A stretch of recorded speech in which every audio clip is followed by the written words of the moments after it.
मैं कह रहा हूं कि आज आप जहां पर हैं उसके विरोध में बहुत सारे लोग खड़े हो गए हैं। हम सब लोग भी आपसे सवाल कर रहे हैं, लेकिन आपका जन्म कहां हुआ, आपका बचपन कैसा रहा, माता पिता कौन थे, थोड़ा उसके बारे में बताइए। जन्म मेरा गुजरात बड़ौदा में हुआ। गुजराती फैमिली से आती हूँ। मम्मी मेरी पंजाबी, पापा मेरे गुजराती थे, और मुंबई लेकर आए। जन्म के बाद मुझे यहाँ मुंबई में रहे। बचपन में माता पिता का देहांत हो गया। मेरे पिता फिल्म डिस्ट्रीब्यूटर रहे हैं। राज कपूर जी की कई फिल्में डिस्ट्रीब्यूट की है। विश्वकर्मा ओवरसीज़ फिल्म कंपनी के नाम से उनकी कंपनी थी, प्रोप्राइटर थे वो उसके। मेरी मम्मी डॉक्टर भी रही हैं। मेरे पापा पहले ही एक्सपायर्ड हो गए बचपन में। स्कूलिंग प्रॉपर हो नहीं पाया पापा के जाने के बाद। उसके बाद मेरी मम्मी मेंटली प्रॉब्लम से गुजर रही थी पापा के एक्सपायर्ड होने के बाद। पागलों की तरह इधर उधर घूमना करना। तो हमारा बचपन जो है बड़ा कष्टदायी बीता है, ठीक है ना। खाने के लिए जो रोटी होती है ना, वो भी हमें कोई पका के खिला के देने वाला। हमारे रिश्तेदार हमसे मुख मोड़ लिए थे। हमारे नाना नानी होते हुए भी हमको कोई पूछने नहीं आता था। मेरी मम्मी के सिस्टर ब्रदर सब होते हुए कोई नहीं पूछने आता था। बस उन्होंने लव मैरिज कर लिया। लव मैरिज का पहले बहुत विरोध होता था। परिवार वाले लव मैरिज को मानते थे, और मेरे नाना और उनका परिवार तो कट्टर पंजाबी। लोगों ने हमारा शोषण किया। असॉल्ट भी आपको किया गया क्या बचपन में? बचपन में मेरे साथ कई बार यौन शोषण हुआ, जबरदस्ती। किसको मैं मेरे दिल की बात बताऊं? किसने किया? आपके मेरे पड़ोसी। रिश्तेदार क्या करेंगे? रिश्तेदार तो कोई आते ही नहीं थे पूछने, ना पापा की तरफ से ना मम्मी की तरफ से। पड़ोसी ने मेरा बार बार यौन शोषण हुआ मेरा। मैं समझ में नहीं आता था मैं किसको क्या बोलूं। बिन माँ बाप के बच्चे। तो लास्ट में मैंने कैसे भी करके मैंने अपने घर को गिरवी रखा, मुंबई के फ्लैट को। और मैंने मेरी बहन की शादी के लिए मेरे पड़ोसियों से कहा कि कुछ ऐसा हो तो भाई, बच्ची है, बिन माँ बाप की हैं, कहीं ऐसा ना हो कोई रास्ता गलत अपना ले। तो उनकी कैसे न कैसे करके घर के पेपर्स गिरवी रखे मैंने मेरी बहन की शादी कर। बड़ी थी छोटी? छोटी थी मेरे से, कम उम्र में मैंने शादी करानी पड़ी क्योंकि कोई आई नहीं थी। उसको विदा करने के बाद मेरा मन बड़ा ये हो गया कि अब मुझे इस समाज में नहीं रहना है, क्योंकि समाज शोषण पे शोषण कर रहा था मेरा। तब तक जब मैं मेरे जो पड़ोसी थे जिनको मैं अंकल आंटी मानती थी, अंकल आंटी थे नहीं, वो मुझे घर में, अपने घर में बर्तन झाड़ू पोछा सब करवाते थे। ऐसा शोषण के मैंने जो घर रेंट पे दिया था उसका भी पैसा खा जाते थे। इतना सब कुछ हुआ मेरे साथ। एक बार उन्होंने भरी बरसात में, 7 जुलाई की बात है, जब मैंने कहा मुझे पैसे की जरूरत है, मेरे घर में सील लगने वाला है बीएमसी का, नगर पालिका का, टैक्स नहीं पे किया उसकी, तो पैसे मांगना सबसे बड़ा गुनाह होता है। कहते हैं ना, दे दिया तो भूल जाओ, फिर मांगो मत। मांगा तो उन्होंने मेरे कपड़े सब उठा के बाहर फेंक दिए, जाओ तुम। उस भरी बरसात में मैं जिसके यहाँ शरणागत ली, एक ओल्ड एज आदमी, उसने भी मेरा शोषण कर लिया रात में। दिन उठते उठते मैंने हाथ जोड़ लिया।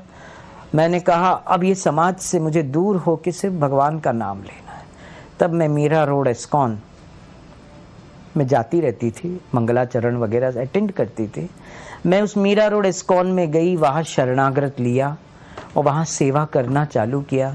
सुबह मंगला आरती 4:30 बजे मैं उठती थी, मंगला आरती अटेंड करते थे।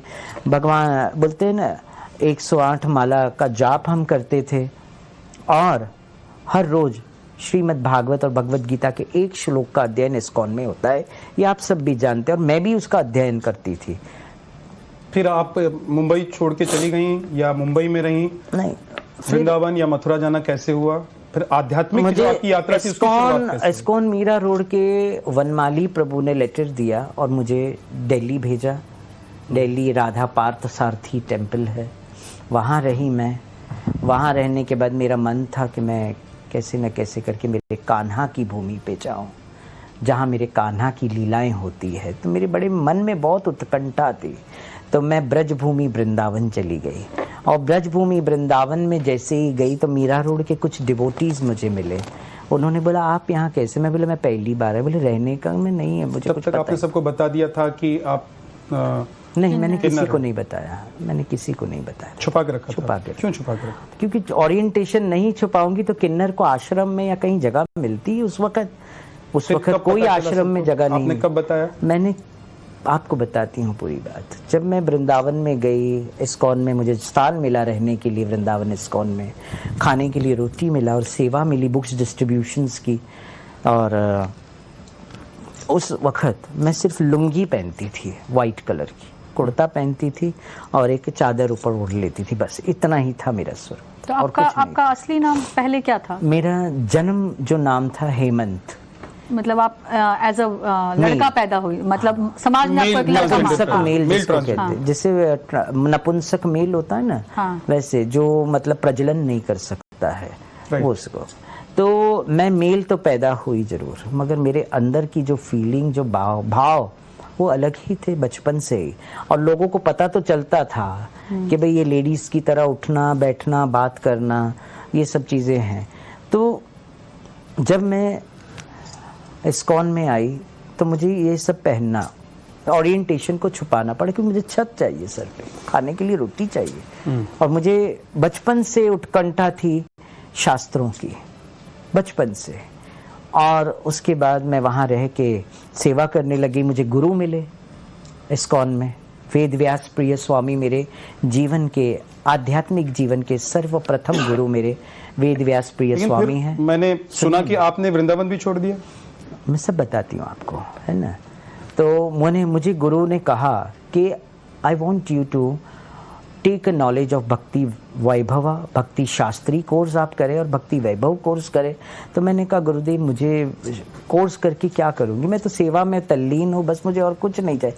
मेरा श्याम मुझे मिल गया और मुझे क्या चाहिए, मेरे तो गिरधर गोपाल दूसरो न कोई, जाको सर मोर मुकुट मेरो पति सोई।